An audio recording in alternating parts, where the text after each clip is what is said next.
You just installed your new 24 by 25 by 5 MERV 8 filter, latched the cabinet, and there it is. A high, thin whistle. Do not worry, your HVAC system is just handing you a free diagnosis, and it is rarely the filter's fault.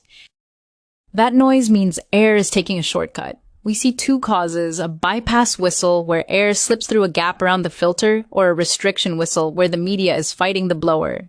At 5 inches deep, it is almost always bypass. Day and night cabinets are purposely built tight. The three most common culprits we see are door gaskets that got pinched or folded over, filters with the wrong depth, or a filter that has simply been installed backward. You can usually fix this yourself in 10 minutes. First, power down the system at the thermostat. Pull the filter out, verify the airflow arrow points toward the blower, smooth out the cabinet gasket with your finger, and make sure both door latches click fully closed.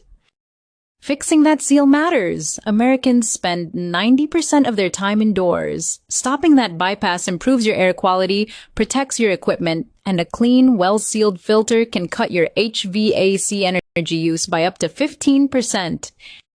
If the whistle survives your checks or you notice weak airflow at your vents, the issue is bigger than the filter. That is when it is time to call a technician to measure your system's static pressure. We would rather you spend 10 minutes fixing a gasket than spend money on a filter that was never the problem. For a personalized fix, visit us at indooraircenter.com.